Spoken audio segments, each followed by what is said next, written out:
여기 보시면 이제 나중에 여러분들이 경전을 한번 읽어보시면 초전법륜경에 이제 내용이 이렇게 나옵니다. 처음 내용이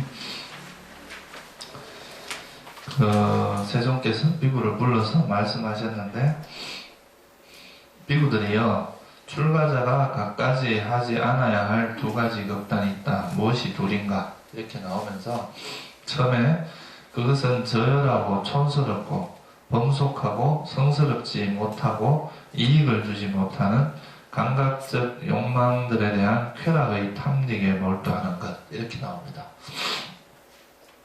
그러니까 이 감각적 욕망에 몰두하는 것을, 감각적 그런 쾌락에 몰두하는 게 부처님께서는 저열하고 촌스럽다 그랬어요. 저열하고 촌스럽고 범속하고 성스럽지 못하고 이익을 주지 못하는 것이다. 그래서 이제 우리가 이 불교 수행을 하고 나면, 불교 수행을 알고 나면요, 이제 너무 이런 감각적 욕망에서부터는 조금씩 벗어나려고 여러분들이 노력을 하는 것이 좋습니다. 그리고 두 번째, 괴롭고, 일단 이 감각적 욕망이라고 하는 것은 사실 이게 이제 좀 이런 범부들이 하는 것이고, 저열하고, 그러니까 이제 이건 그렇게 수성한 좀 수준 높은 정신세계를 가진 사람들이 하는 행동들이 아니라는 거죠, 그죠? 좀 저열하고 촌스럽고 또 이익을 주지 못한다, 우리에게. 그리고 이제 이 고행이라고 하는 것은, 이 감각적 욕망은 왜 사람들이 이걸 추구하냐 하면요, 이 자체가 뭐가 있어요? 이 감각적 욕망에는 행복이 있잖아요, 그죠? 비록 이것은 우리 삶을 진정으로 행복하게 해주는 행복은 아니지만, 이 감각적 쾌락을 누리는 그 순간에는 행복이 있잖아요, 그죠?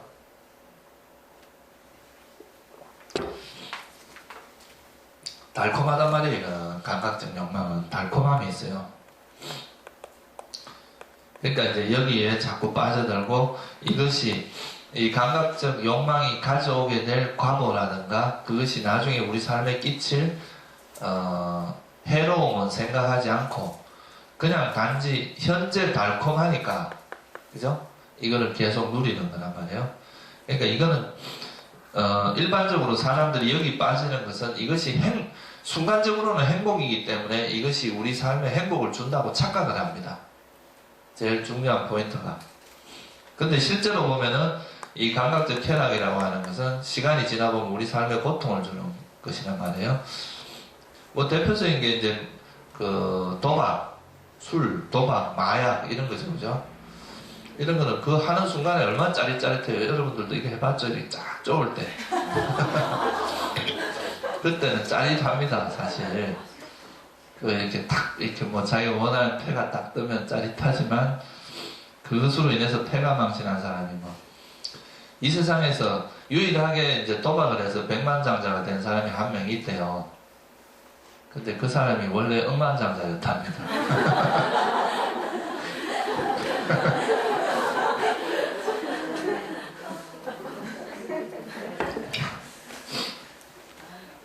그러니까 그런 사람은 없다는 겁니다, 도박으로서.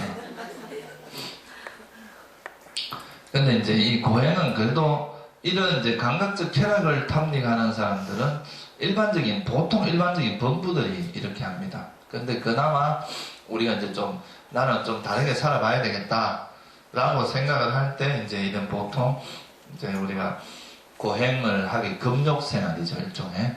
그런 금욕의 생활을 하게 되는데, 이 금욕이 이제 좀 지나치면 어떻게 되냐면 자기를 학대하게 되는 거죠, 그죠? 자기 몸을 학대하고,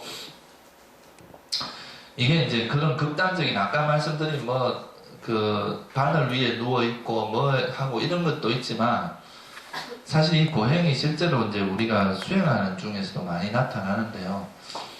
자기 역량은 고려하지 않고 무조건 막 하루 10시간, 20시간 앉아있고 이런 것도 사실 일종의 고행입니다, 이거는. 그게 실제로 우리 수행에 도움이 되는 것이 아니라 계속 우리 삶을 괴롭게 한단 말이에요, 이거는. 그러니까 이 감각적 쾌락은 일시적으로 우리를 행복하게 합니다. 근데 이 고행 자체는 이 고행을 하는 이 자체가 고통이에요. 그죠? 이 자체가 괴롭고 또 뭐라고 되어 있느냐 하면 성스럽지 못하고 이익을 주지 못하는 자기 학대에 몰두하는 거라고 했어요. 이건 자기 학대입니다. 왜 자기 학대냐 하면 이 행위가 우리에게 이익을 준다면 이건 자기 학대라고 할 수 없잖아요. 그죠? 근데 이것이 이 두 가지 행위는 우리 삶에 이익을 주지 않는단 말이에요. 감각적 쾌락도 일시적으로는 우리에게 달콤함을 주지만 이것이 가져오는 후에 나타나는 여러 가지 괴로움들이 있고, 왜냐하면 감각적 쾌락에는 항상 집착이 있습니다. 그죠? 집착이 있기 때문에 내가 원하는 것이 사라졌을 때 오는 고통이 커요. 내가 집착이 강하면 강할수록 그것이 사라졌을 때 오는 고통이 비례해서 커지겠죠. 그죠? 그 다음에 이제 이 고행. 이 고행은 이 자체가 괴롭고 자기 학대에 몰두하게 되고, 그러고 대부분의 이제 부처님께서 이제 비난한 것 중에 하나가 이 고행을 하면은 이 사람들이 고행을 하는 목적이 뭐냐 하면요. 고행을 해야 내 업이 사라지고 다음 생에 내가 좋은 데 태어난다는 거예요. 그러니까 이 다음 생에 좋은 데 태어나기 위해서 지금 현재 나를 막 학대하고 있는 거예요. 근데 이거는 참 제가 그런 비유를 한번 들려드린 적이 있지만, 어떤 사람이 자기 발에 맞지도 않는 신발을 하루 종일 신고 다니는데 그 옆에 있는 사람이 왜 그걸 그렇게 신고 다니냐 물으니까 집에 가서 신발 벗을 때 그 시원함이 얼마나 짜릿한지 모르겠어요. 그래서 하루 종일 그 신발을 신고 다닌다는 거예요. 이게 그러니까 어떻게 보면 좀 앞뒤가 뒤바뀐 그런 삶인데, 부처님께서 비난하신 게 뭐냐면 이 고행이라고 하는 것이 고행을 함으로써 내 업이 없어지냐 하면 실제 그렇지는 않단 말이에요. 그죠? 그러니까 이거는 무지를 바탕으로 해서 하는 거란 말이에요. 지혜로서 하는 게 아니라 그냥 이게 정말로 우리에게 뭐 내가 이렇게 함으로써 다음 생에 천상에 태어나고 이런 걸 확실히 보고 실제로 이렇게 된다는 것을 보고 한 것이 아니라 그냥 무대포로 이렇게 하면 될 것이라는 막연한 생각으로 하는 거죠. 그죠? 그래서 이 두 가지가 그때 당시에 이제 인도 부처님 당시에서 수행을 하지 않는 사람들은 대체로 이제 이런 감각적 쾌락에 몰두를 하고 있었고, 수행을 한다고 하는 사람들은 대부분 이런 고행에 몰두를 하고 있었던 거예요. 근데 부처님께서 이 깨달음을 얻고 나서 이렇게 보니까 당신께서 이제 경험적으로도 이 두 가지가 실제 수행에 도움되는 게 없더라는 거예요. 오히려 마음만 불안하게 하고, 이 고행이라는 게 몸을 상하게 하고 오히려 마음만 불안하게 하지 실제로 내가 수행하는데 도움이 되지 않더라는 거죠. 그래서 이제 이 중도의 길, 이걸 팔정도를 터득하고 사성제를 터득하기 전에 어린 시절에 그 농경제 때 했던 그 초선정, 그 선정을 잘 활용하니까 내가 현실에서도 고통스럽지 않고 또 그것이 훨씬 더 수행에 이익이 되더라 하는 그걸 알게 된 거죠. 그래서 이제 이걸 통해서 이제 깨달음을 얻고 나서 사성제를 이제 사성제와 이 팔정도를 통찰하고 나서 보니까 이런 것들은 정말 어리석은 짓이었다 그렇게 보고, 이 중도, 그러니까 이 팔정도에 따라서 수행을 해야 우리가 이제 처음도 좋고 중간도 좋고 끝도 좋은 수행을 할 수가 있고, 또 이것이 진정으로 이제 해탈에 이르는 길이다 이렇게 이제 알 수가 된 거죠. 그래서 이 비구들이여, 이러한 이 두 가지 극단에 의지하지 않고 열에는 중도를 완전하게 깨달았나니 이 중도는 안목을 만들고 지혜를 만들며 고요함과 최상의 지혜와 바른 깨달음과 열반으로 인도하는 그런 가르침이다. 그러니까 우리가 지금까지 살면서 어떤 삶에 어떤 것이 진짜 행복인지 모르고 살았다는 거죠. 그죠? 나름대로 이제 생각을 한 거죠. 일반적으로는 세상 사람들이 다 이 감각적 쾌락을 추구하니까 이 감각적 쾌락이 우리에게 행복을 줄 것이다 기대를 한 거고, 또 한쪽 측면에서는 이게 아니다, 금욕을 해야 우리에게 진정으로 행복이 온다 하고 자기 고행 또는 자기 학대에 몰두를 했는데, 부처님께서 깨달음을 얻고 나니까 달라진 게 바로 그런 것들이 우리 삶에 도움을 주는 게 아니더라 이거죠. 실제로 이제 그러니까 그 이전 부처님이 나시기 이전과 그 이후에 달라진 점이 뭐냐 보면요. 여기 보면 부처님께서 이런 말씀이 나옵니다. 비구들이여 나에게는 이것은 괴로움이다라는 전에 들어보지 못한 법들에 대한 눈이 생겼다. 전에 들어보지 못한 그리고 지혜가 생겼고 통찰지가 생겼고 명지가 생겼고 광명이 생겼다. 이런 말씀이 나옵니다. 그러니까 이 이전에는 한 번도 들어보지 못하고 듣도 보도 못한 그런 가르침이 당신에게 이제 통찰 떠올랐던 거예요. 당신이 그걸 깨친 거죠. 이전에 한 번도 들어보지 못한 법들에 대한 눈이 생겼고 지혜가 생겼고 통찰. 그러니까 과거에 이런 사람들은 진짜로 내가 고행을 하면 다음에 내가 어디로 태어난지 이런 거에 대한 통찰이 없었던 거죠. 그죠? 근데 부처님은 아까 말했던 뭐가 있었어요? 천안통이 있었잖아요. 그죠? 깨달음 얻기 전에. 그 천안통을 통해서 내가 이러이러한 행위를 하면 어디에 태어난다는 걸 다 보는, 실제로 당신이 보는 눈이 생긴 거예요. 그죠? 그리고 이런 감각적 쾌락을 즐겼을 때 이런 사람들이 다음 생에 어디로 태어난다는 걸 다 봤단 말이에요. 그래서 이거는 당신께서 직접 눈으로 본 거죠. 이런 들어보지 못한 법에 대한 눈이 생긴 거예요. 법안이. 그다음 법안과 해안과 천안, 뭐 여러 가지 불안 이런 눈이 생기고 지혜가 생기고, 그러니까 어떻게 이런 것들이 이루어지고 이런 윤회의 원인이 뭐고 윤회가 사라지는 방법은 뭐고 이런 거에 대한 지혜가 생긴 거고, 통찰지 그리고 명지 이건 다 같은 말입니다. 그리고 마음의 광명이 생긴다는 거죠. 그죠? 그래서 어떻게 보면 부처님께서 성도를 하시기 전과 하신 후의 차이를 우리가 좀 파악을 해보자면 제일 중요한 차이가 뭐냐면 이 지혜의 차이입니다. 지혜. 소위 부처님이 나시기 전에는 이런 것들을, 그러니까 이 고통의 원인이 뭔가, 이 세상이 왜 고인가, 고의 원인은 뭐고, 왜 우리가 윤회를 하는가, 이런 거에 대한 명확한 이해가 없었다는 거예요. 근데 부처님께서 깨달음 얻으시면서 사성제와 팔정도 그리고 연기 이런 거에 대한 명확한 이해가 생겼다는 거죠. 그죠? 그래서 우리가 이런 이해를 바탕으로 해서 수행을 하는 것이 바로 중도입니다.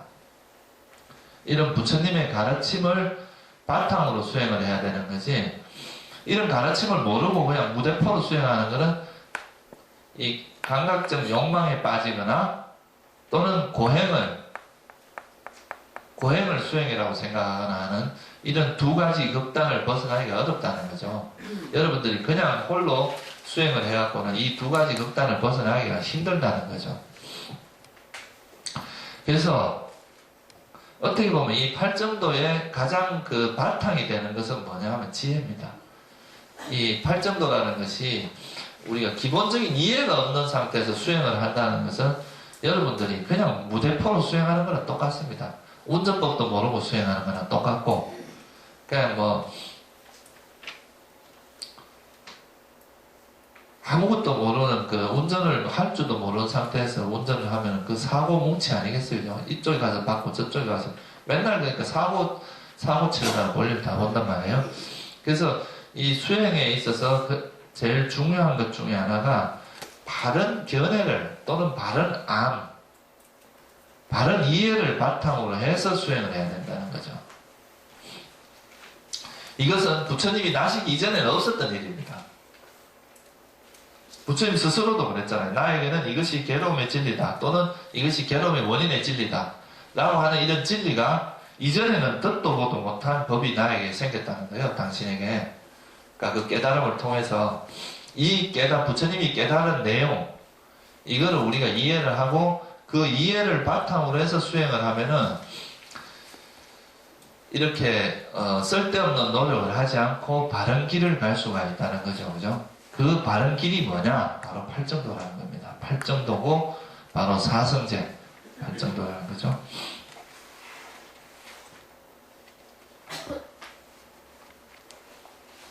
그래서 어떻게 보면 나중에 이제 제가 좀 다시 한번 다음 시간에 좀 더 설명을 드리겠지만 이 수행은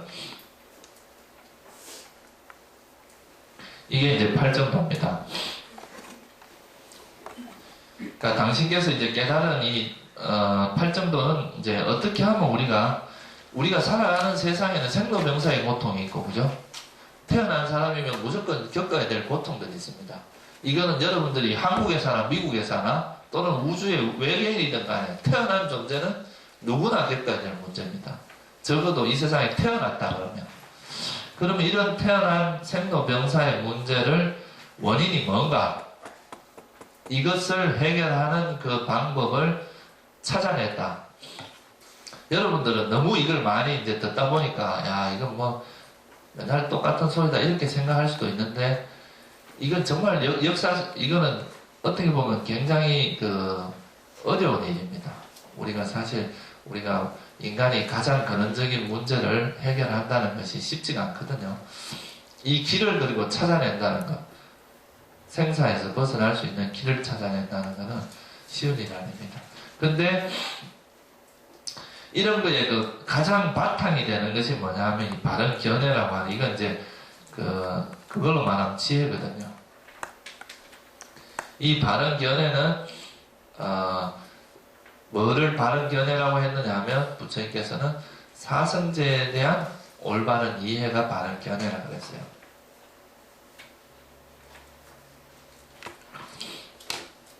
그러면 결국 이건 뭘 뜻하냐 하면요, 우리가 사성제를 잘 모른다면은 바른 견해가 있다고 말할 수 있겠어요?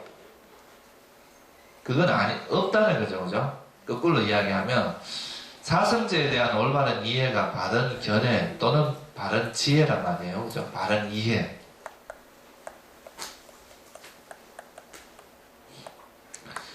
그래서 이런 사성제에 대한 바른 이해를 바탕으로 해야 우리가 이제 올바른 수행을 할 수 있다는 겁니다. 8정도를 시작할 수 있다는 거죠, 그죠? 이 8정도에 대한 사성제에 대한 올바른 이해를 바탕으로, 이 사성제는 제가 다음 시간에 좀 자세하게 설명을 드릴게요. 첫째는 고성제. 이거는 이제 우리 삶의 고통이라는 것을 이해를 하고, 그 고가 일어나는 원인이 뭔가를 이해를 하고, 이 고를 원인이 소멸돼서 건강해진 상태, 그죠? 고가 소멸된 상태가 있다는 것을 이해를 해야 됩니다.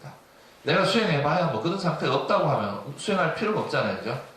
근데 부처님께서는 이런 고통으로부터 벗어난 길이 있다 그랬어요. 그게 바로 이제 소위 말하는 8정도에서 사성제에서 멸성제, 열반을 이야기하죠, 그죠? 그 열반의 상태가 있고, 그 열반에 이르는 길이 뭐냐? 고통이 소멸에 이르는 길이 바로 8정도다. 도성제, 그죠? 그래서 이거에 대한 바른 이해를 바탕으로 해서, 그래야 이제 고통의 원인을 놓는 공부를 할 수가 있습니다. 고통의 원인을 포기하고 버리는 공부를 할 수 있다는 거죠. 그러니까 뭐가 어떻게 돌아가는지 모르고서 공부를 할 수는 없잖아요, 그죠?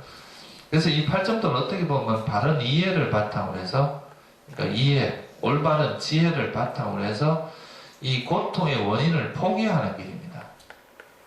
포기하고 버리고 내려놓고,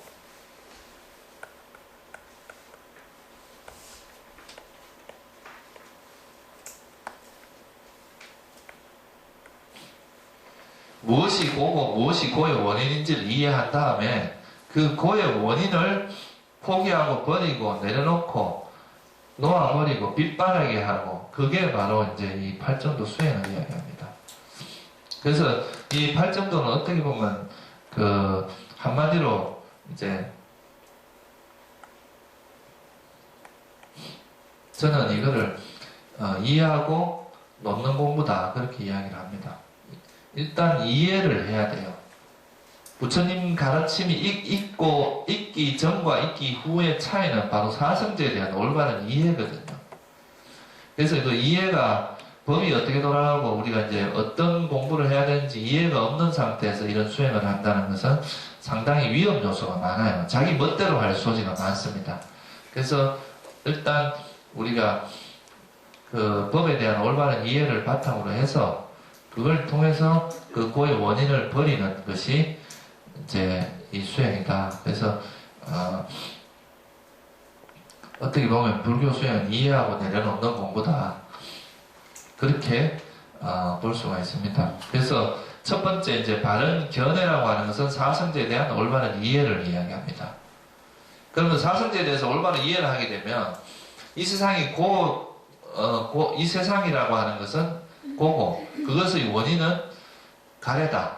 만약에 그걸 이해를 하게 되면 뭔가를 내가 자꾸 이제 갈망하고 썩내고 어리석어 탐진치라고 하는 이 세 가지가 우리 삶을 고통스럽게 한다는 걸 알잖아요. 그죠? 그러면 이 바른 사유라는 건 바른 생각이거든요. 그러면 어떻게 살아야 되겠어요? 이런 이해를 바탕으로 하면 어떤 생각으로 진행이 되겠어요? 탐욕은 없게 해야 되겠죠. 그죠? 탐욕을 없는 마음을 내가 살아야 될 거 아니에요. 그죠? 그런 생각을 해야 되겠죠. 그리고 썩냄은 없어야 되겠죠. 그러니까 탐욕이 없고 성냄이 없고 남을 해치지 않는 마음, 이게 바로 바른 사유입니다.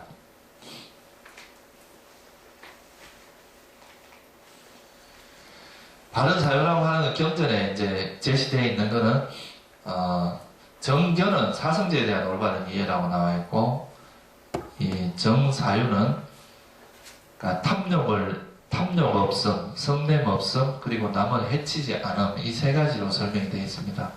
그러니까 쉽게 말해서 여러분들이 살면서 너무 큰 집착하지 않고 남을 해치거나 분노하지 않는 그런 마음으로 남을 싫어하거나 좋아하고 싫어하는 마음 없이 생각하는 것이 바로 바른 생각이다, 이 말입니다.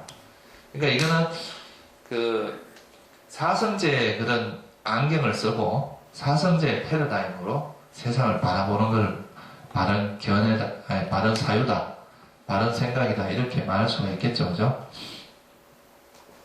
그래서 이 두 가지가 바탕이 돼가지고 항상 바른 견해를 가지고 항상 올바른 생각, 탐욕과 성냄에 물들지 않는 그런 생각으로서 살아가면서 그걸 바탕으로 해서 이제 바른 말, 바른 행동, 바른 생계라고 하는 이거는 계율에 해당하는데요. 여러분들이 이제 오계를 받거나 계율을 지키거나 하는 것은 일단 바른 말이 필요하다는 거예요. 바른 말은 뭐냐? 남에게 이제 욕하지 않고 이간질하지 않고 또 남을 거짓말하지 않고 또 쓸데없는 말로 시간 보내지 않고, 이게 바른 말하는 겁니다. 그리고 바른 행동은 살생, 도둑질, 삿된 음행 같은 거 하지 않는 것이 바른 말이고, 바른 생계는 내가 먹고 살기 위해서 남에게 피해를 주는 삶을 살지 않는 게 바른 생계입니다.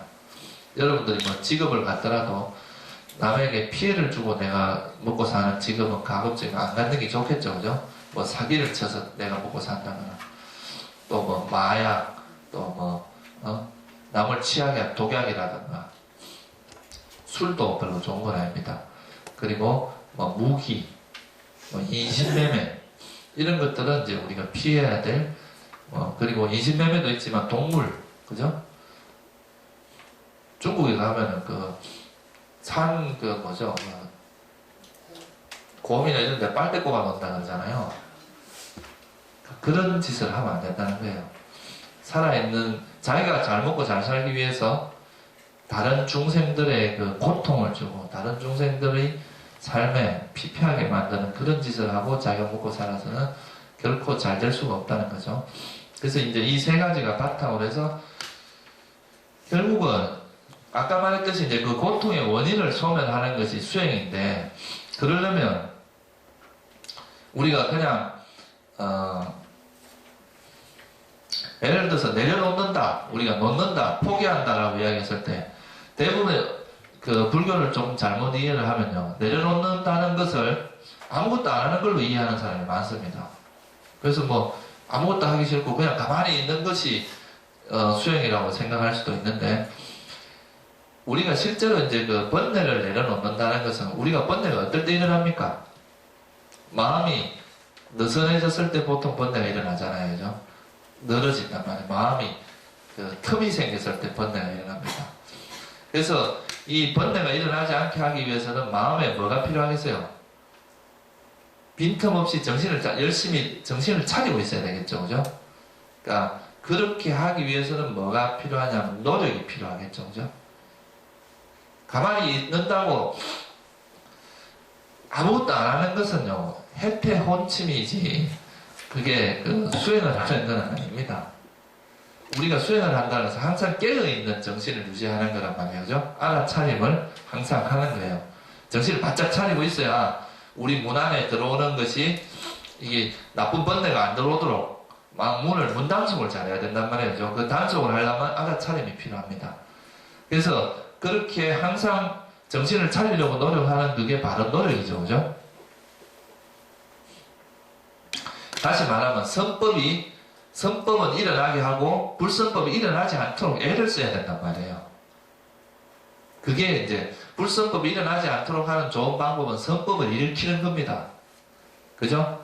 그렇게 하려면 노력이 필요합니다. 그게 바로 바른 노력입니다. 그래서 이 바른 노력은 이미 일어난 선법을 늘리고 아직 일어나지 않은 선법은 일어나게 하고 이미 일어난 불선법은 버리고 아직 일어나지 않은 불선법은 일어나지 않게 하는 이게 바로 바른 노력입니다. 그리고 그렇게 노력을 할 때 뭘 하냐면 알아차림을 하면 이제 문단속이 되잖아요. 그죠? 알아차림을 통해서 선법은 개발하고 불선법은 일어나지 않게 하니까 바른 알아차림을 해야 되고 챙김은 알아차림으로 이해하면 됩니다. 마음 챙김을 이야기하는 거예요. 그리고 이제 이런 알아차림을 통해서 우리가 이 알아차림을 극대화하는 방법이 바로 선정입니다. 아주 강력하게 하나의 대상에만 계속 알아차림을 함으로써 이 알아차림이 극대화되도록 하는 것이 또 바른 선정이라고 할 수 있어요. 그래서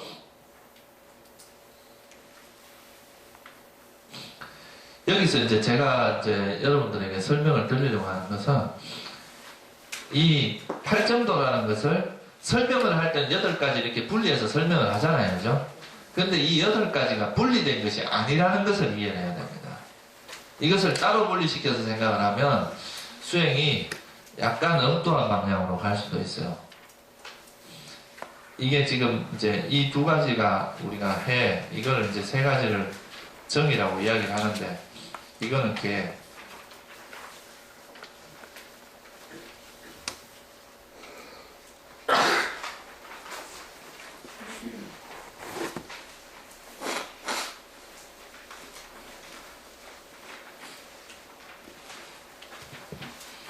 근데 여기서 노력을 할 때 지혜 없는 노력을 하면 이 바른 노력이 되겠어요?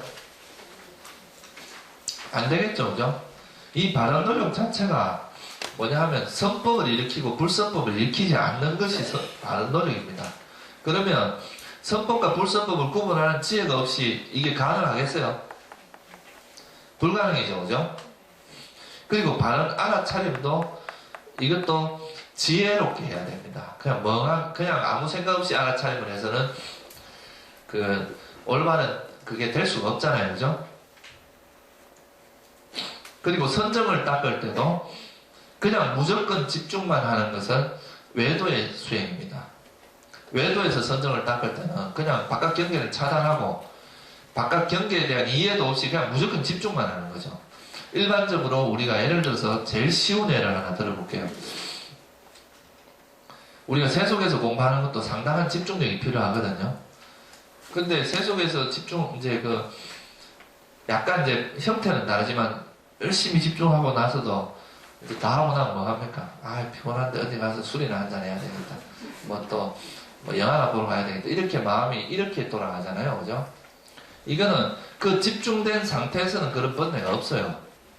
사실 세속 공부도 해보시면 열심히 하다 보면 한 몇 시간이 그냥 시간 어떻게 지나가는지도 모르고 지나간단 말이에요.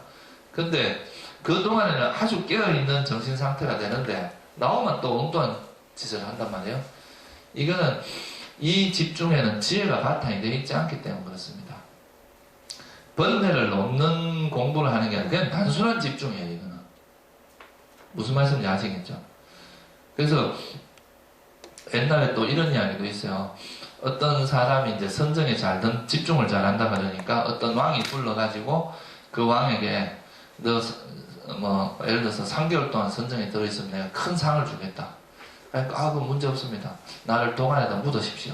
큰 독을 이래가 그 사람을 넣어놓고 그 안에서 이 사람이 3개월 동안 선정에 들어있다 나온 거예요. 그냥 나오자마자 이 사람이 한 소리가 황금 내달라 그랬어요. 황금 주세요. 나오자마자 황금 주세요 이랬단 말이에요. 그러니까 이 선정이라고 하는 것이 불교에서 말하는 그런 선정 같으면 이 선정에서 들어갔다 나와서 지혜로서 반조를 하면 그 선정에 들어갔다 나온 그것이 깨달음이 일어나게 할 수 있습니다. 선정에서 들어갔다 나와서 그 선정에 들어갔다 나온 그 에너지를 그 맑은 정신을 지혜로서 지혜의 수행으로 돌릴 수가 있어요.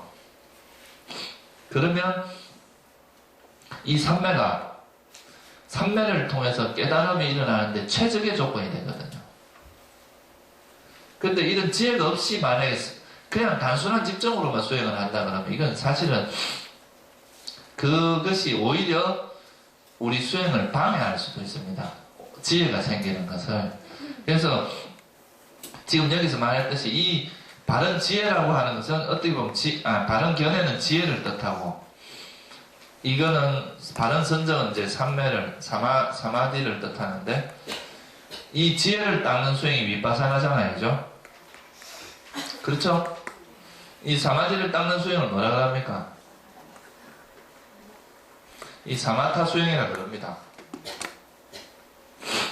그래서 이 사마타와 윗바사나는 구분해서 따로 이거를 이제 사마타 따로 윗바사나 따로 이렇게 생각을 하면 안 됩니다. 이 팔정도를 보면 바른 선정에 들어가서 고요한 마음 상태가 되면 그 고요한 마음 상태에서는 보세요. 깨끗한 백지에서 먹물이 한 방울 딱 튀면 어때요? 안 보입니까? 잘 보이죠? 근데 종이가 더러운 데다가 먹물 한 방울 튀도 뭐 튀는지 안 튀는지도 안 보이잖아요. 그죠? 그와 마찬가지로 이 바른 선정에 들어가게 되면 우리 마음이 정말 깨끗하고 청정한 상태가 됩니다. 그런 상태에서 선정에서 딱 나오자마자 그때 오온의 움직임이 아주 명확하게 관찰이 됩니다. 그러면 이 오온의 움직임을 통해서 지혜가 작용을 한다면 이것이 무상고 무아를 통찰하는데 굉장히 깊이 있는 무상고 무아를 통찰하는, 다시 말하면 변하는 걸 통찰하는 지혜가 생길 수가 있거든요. 근데 그런 지혜가 없이 딱 갔다 그러면 어떻게 되겠어요? 그게 안 되겠죠. 그래서 이 선정이라고 하는 것은 지혜가 생기는데 도움을 주고요. 또 지혜가 있으면 우리가 앉아있을 때 번뇌가 일어났을 때 이 번뇌를 포기하는 방법을 잘 알겠죠. 지혜로서 번뇌를 포기하게 되잖아요. 그죠? 이 번뇌라는 것이 별로 이익이 없다. 그리고 이 번뇌는 왔다 가는 거고 이건 무상한 것이다. 이렇게 이해를 하면 그 번뇌를 쉽게 내려놓을 수가 있단 말이에요. 그래서 이 지혜를 통해서 또 더 깊은 삼매에 들어갈 수가 있습니다. 그리고 또 삼매는 또 더 고요하면 더 큰 지혜를 이끌어내고, 그래서 이 지혜와 사마타와 윗바사나를 따로 분리시켜서 이해를 하면 안 됩니다. 이거는 이렇게 이해를 하는 것은 조금 불교를 좀 잘못된 방향으로 이해하기가 쉽습니다. 그래서 이 두 가지는, 이 팔정도라는 것은 우리가 하나의 수행 속에 다 골고루 다 이 5가지가 같이 작용을 한다. 그리고 이 3가지는 우리가 5개를 받거나 이렇게 우리 수행의 밑바탕에 깔려 있는 겁니다. 그죠? 그래서 예를 들어서 하나 쉽게 설명을 해드릴게요. 그러면 내가 예를 들어서 아나파나사티를 할 때를 한번 생각을 해보면 호흡에 내가 집중을 하려고 하는데 다른 번뇌가 일어납니다. 그죠? 그러면 이 번뇌가 일어날 때 이 번뇌를 끄달리지 않고 이 번뇌를 놓고 다시 호흡으로 돌아와야 되잖아요. 그러면 이 번뇌가 일어났을 때 이 번뇌에 대한 이해가 있으면 쉽게 돌아옵니다.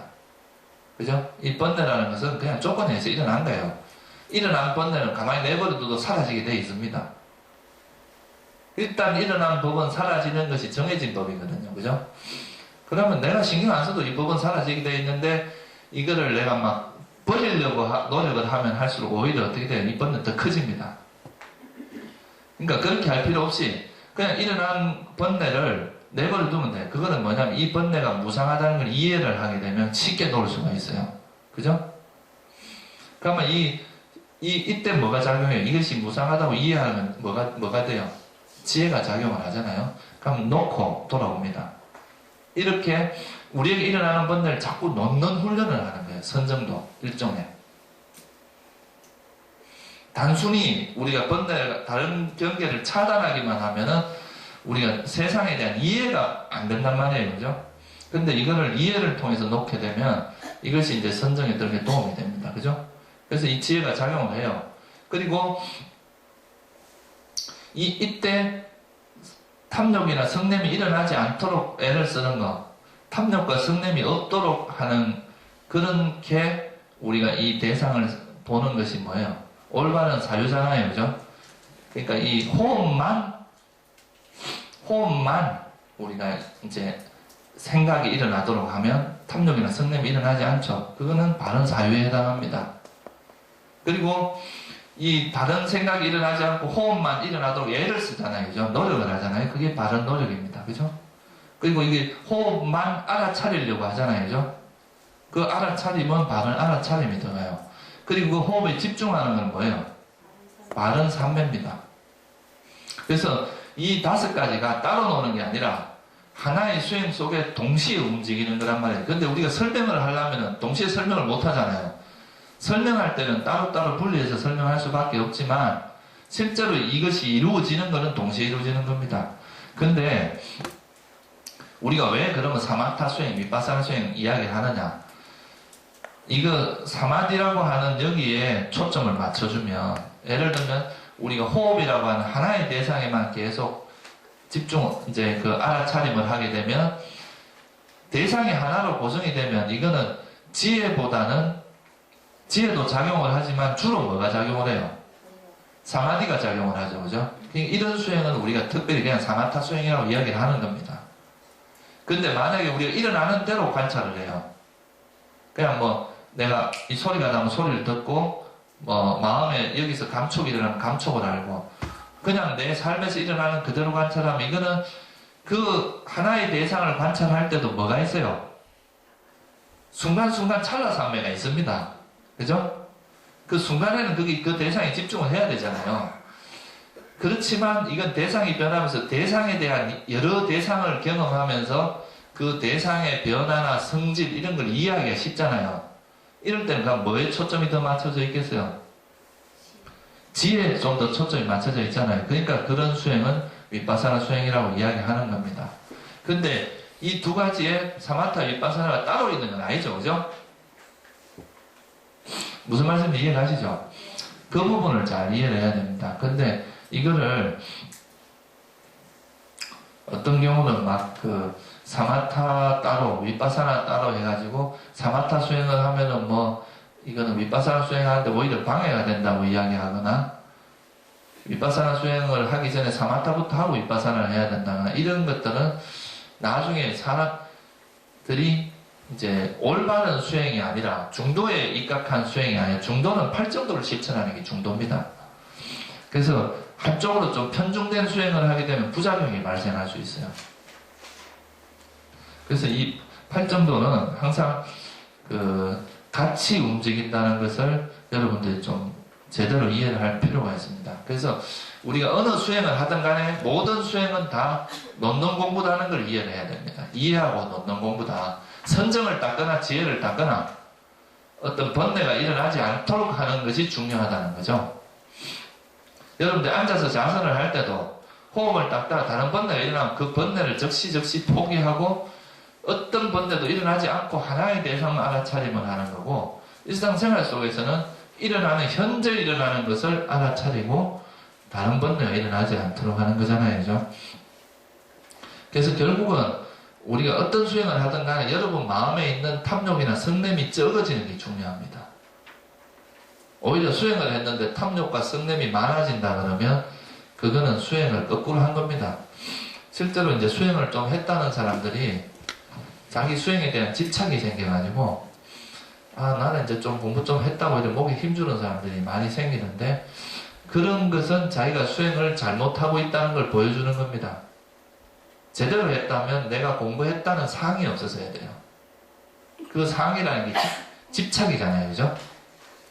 오히려 이 수행을 하면 할수록 어떻게 돼야 되겠어요? 사람이 더 자비로워지고, 썩냄이 없어지면 자비로워지거든요. 많은 사람을 포용할 줄 알고 자기 걸 주장하기보다 남을 들어줄 줄 알고, 이런 마음으로 자꾸 변해야 그게 올바른 수행이 되겠죠. 그죠? 그게 아니라 수행을 하는데 뭐 더 고집스러워지고 더 잘난 체하고 남을 이해할 줄도 모르고 이렇다면은 그거는 수행을 잘못한 거라고 볼 수 있습니다. 그래서 그런 관점을, 그러니까 어떤 상황에서도 올바른 지혜가 작용해서, 그러니까 바른 사유가, 바른 견해와 바른 사유가 모든 수행에 같이 있어야 된다는 겁니다. 그러니까 탐진치가, 탐욕과 성냄이 없는 삶을 살도록 노력하는 것이 수행이고, 우리가 이 수행을 아나빠나사티를 한다거나 알아차림을 하고 이런 건 다 그런 번뇌를 적게 하기 위한 수행입니다. 그죠? 번뇌가 점점 적어져야 된다 이 말이에요. 갈수록 많아지면 그건 수행 잘못한 거죠. 그죠? 그렇게 안 되도록 하시는 것이 중요하다. 그래서 부처님께서는 불교에서 말하는 수행이 뭐냐? 라고 이야기했을 때 부처님은 항상 일관성 있게 말씀하십니다. 팔정도가 항상 불교에서 말하는 수행입니다. 항상 팔정도를 말씀하시고, 이 팔정도에 따라 수행을 하면은 그거는 바른 수행이다. 근데 이 팔정도에 부합되지 않는 수행은 불교에서 말하는 수행이 아닙니다. 부처님께서는 이 팔정도에 따라 수행을 하는 곳에 깨달음 사문이 있다고 그랬어요. 사문이라는 수다원, 사다원, 아나 이런 성자가 있다고 그랬어요. 근데 팔정도가 없는 곳에서 수행을 하는 사람에게는, 수행하는 곳에는 성자가 없다 그랬어요. 무슨 말씀인지 아시겠죠? 오늘은 제가 이제 중도, 왜 중도라 그런지 이해가시죠?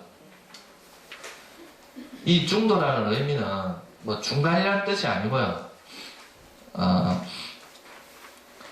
그러니까 아까 말했던 그런 고행도 아니고, 그렇다고 감각적 쾌락을 누리는 것도 아니에요. 그런데 이 팔정도에 따라 수행을 하면은 행복이 있어요. 이 팔정도를 따라 수행하는 이 자체가 행복해요. 근데 이 행복이 또 우리를 고통스럽게 하는 것도 아니죠. 그죠?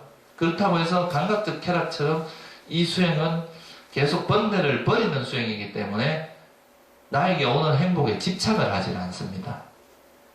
그죠? 일반적인 감각적 욕망은 집착이 따르잖아요. 근데 팔정도는 집착이 없기 때문에 문제가 없는 거거든요. 그래서 이 팔정도에 따라 수행을 하는 것을 부처님께서는 항상 뭐라고 하셨느냐면, 처음도 좋고 이 중간도 좋고 끝도 좋다. 근데 우리가 감각적 쾌락이라고 하는 것은 어떤 수행이냐? 감각적 쾌락을 따르는 것은 처음은 좋아요. 중간과 끝이 괴롭습니다. 이 감각적 쾌락은 그 누리는 순간은 행복이지만 그것으로부터 오는 달콤함이 지나고 나면 고통이 수도 없이 따라온단 말이에요. 나중에 악체에 떨어질 수도 있고, 고행이라는 거는 나중에는 행복이 올지 몰라, 끝에는 행복이 올지는 모릅니다. 그렇지만 처음과 중간이 괴로워요. 그죠? 근데 이 팔정도 수행은 처음도 행복하고 중간도 행복하고 끝도 행복합니다. 이 끝이라고 하는 건 뭐 아란을 이야기하겠죠. 그죠? 이 아란이 되면은 뭐 완전한 행복을 실현하는 거고. 그래서 초전 법륜경에서 부처님께서 이제 여러분들에게, 또는 이제 최초로 이 법문을 하시면서 우리 일반 사람들에게 전달해주고자 한 이유가 뭐냐? 이 팔정도는 고통으로부터 소멸하는 길이잖아요. 그죠? 우리가 이 세상을 살아가면서 누구나 다 고통을 가지고 있는데, 이 고통으로부터 벗어나는 길이 바로 이 팔정도잖아요. 그죠? 이 팔정도를 설함으로써 이제 당신의 가르침을 이제 최초로 이 세상에 펼치기 시작한 게 바로 이 초전 법륜에서 중도선언. 그래서 이걸 우리가 보통 이제 중도 대선언 뭐 이렇게 설명을 합니다. 이 초전 법륜이라고 하는 것이. 근데 이 중도라고 하는 것을 사람들이 조금 추상적으로 이해하는 경우도 있는데, 부처님께서 이 중도를 말씀하실 때는 항상 팔정도, 그리고 연기법을 이야기할 때도 중도를 말씀하세요. 그러니까 이 중도는 항상 연기 아니면 팔정도를 이야기합니다. 여기서는 팔정도를 어떻게 수행을 해야 된다.